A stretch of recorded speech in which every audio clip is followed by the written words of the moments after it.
Alright, literally right after I upload this review, I will upload my top 10 favorite movies of 2019, meaning I'm recording both videos right back to back, because I actually really want to make this video if it weren't the obligation. Like, if this movie wasn't in my 10 favorite movies of the year, I don't know if I would review it, but just saying it is, because it's really great. So let's review Uncut Gems, why not? Here comes the money. Here we go. Money talk. Here comes the money. Money, money, money, money. Dollar, dollar. Dollar, dollar. Uncut Gems. This is another one of those films that like a week ago I didn't think I'd actually see, but I decided it was worth my time. Because I knew it'd make my top 10 favorite of the year. And I was like, I don't want to miss that movie. So yeah. So Uncut Gems is a new film directed by the Safdie brothers, and it stars Adam Sandler as this... How do I describe it? He's this guy, he runs in the jewel business of New York, and the film is just him gambling and just going into debt. And I don't want to say too much of the plot because the trailer doesn't say too much, but essentially the film is just about, it's about him basically just falling into debt and just showing, hey, don't gamble, because this movie you'll never want to gamble again after this movie.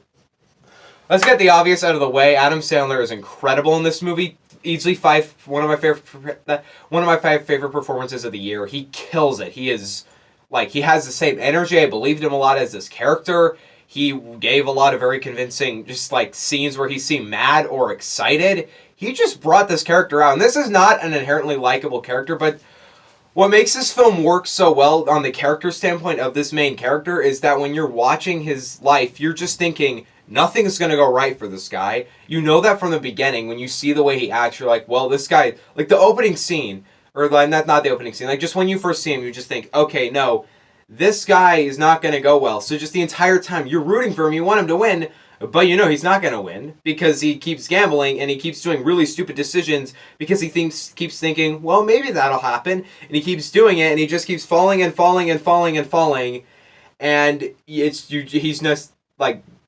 Point is that you just feel horrible for him, and you know you're rooting for him. I didn't want him to lose, but I was just thinking the entire time, you're gonna lose. I'm sorry. It's like, I root for you, but you're gonna lose. Also, let me just say, I love the way this film just goes. Like, it's kind of hard to describe, but like, the more he gets in debt, the more just chaotic it gets. I know a lot of people have complained about this, but when there's conversations in a room, it's mostly people yelling over each other. There's just a lot of arguing in this movie, which I personally really liked. Because this film is like one of the most anxiety-inducing experiences I've had in a very long time. A lot of the time in the movie, I was just gripping my seat like, God, this is so stressful. Just because, I have ADHD. So it's like when there are a bunch of things going on, it really bothers me. And that's this film really hit me in that area, because it's just he's trying to call 5 people at a time. Somebody's knocking on his door. You have this person here. You have this person here. This person's asking for his money. This person asks for his money. It's just everything coming down on him. And at the third act, it's just all coming down. And you're just it's so intense and so genuinely stressful. That's the one word I use to describe this movie, is anxiety inducing and stressful. And that's exactly what it's trying to do. It's genuine chaos. Just the farther the film goes, just the more chaotic, the more insane the film gets. And I just loved that. I just love the way the film progressed. One thing I really love, though, God, I love the cinematography in this movie. The Safdie brothers, I've not seen much from them, but now I know I'm going to go watch more from them, because holy crap, I love the cinematography in this movie. It always has a nice color palette. It has a very vibrance to it, which I really liked. It actually has, it's kind of colorful, and I really liked it. I loved it. It's mostly the effect of all the gems in the movie, but it's it feels like a gem in a way. The way it's colored, it feels like a gem. It looks realistic, obviously, but I love the way they color scheme this. I love the way they shot it as well. It's very smooth. It's not very sporadic. It's not it's shot it's not when I was watching, I was thinking, God, this is so well shot. When I was thinking it, I just remember how well I love the way the camera moved. It was smooth, very nice. Yeah, there's a lot of very good things in there. I love the cinematography as well. It has a kind of electric techno track, which I thought really fit the film, because that is kind of the tone it's going for. It really fits it well. So yeah.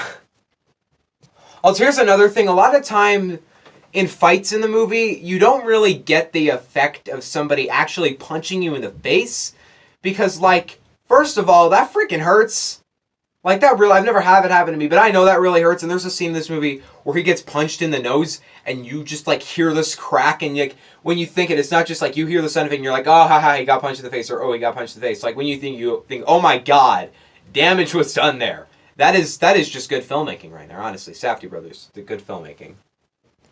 Ah, man, I'm forgetting her name, but there's an actress in this movie. This is her first movie. She's an actress in this movie. She's awesome. I'm forgetting her name. She was really great for a first role. Holy crap, my hair looks really bad, so I'm just gonna like put that up. For a very first role, she did great. That was a really convincing and good performance. Nice work on you. Nice work to the entire cast. The entire cast kills it in this movie. Honestly, they do. Guys, in the end, I'm not going to talk too much about Uncut Gems because I don't have a bunch to say. And I think a lot of it's already been said. But it's a fantastic movie. It's one of my favorites of the year. It's entertaining. It's funny a lot of the times. But it's also very intense. It's very stressful, very anxiety-inducing. Just the farther the film goes, the more chaotic it gets. And I just love that. I just love the climax of this film. The acting is fantastic. The cinematography is amazing. I felt like I was in the film. It felt like I was in a real world. It's a really impressive film. I really like this movie. And I was thinking if I missed it, I thought, oh, maybe it'll make my top 10. Easily this is making my top 10. I am so happy I decided to see this movie before I made my top 10 favorite movies of the year. And I'm going to give Uncut Gems a 10 out of 10.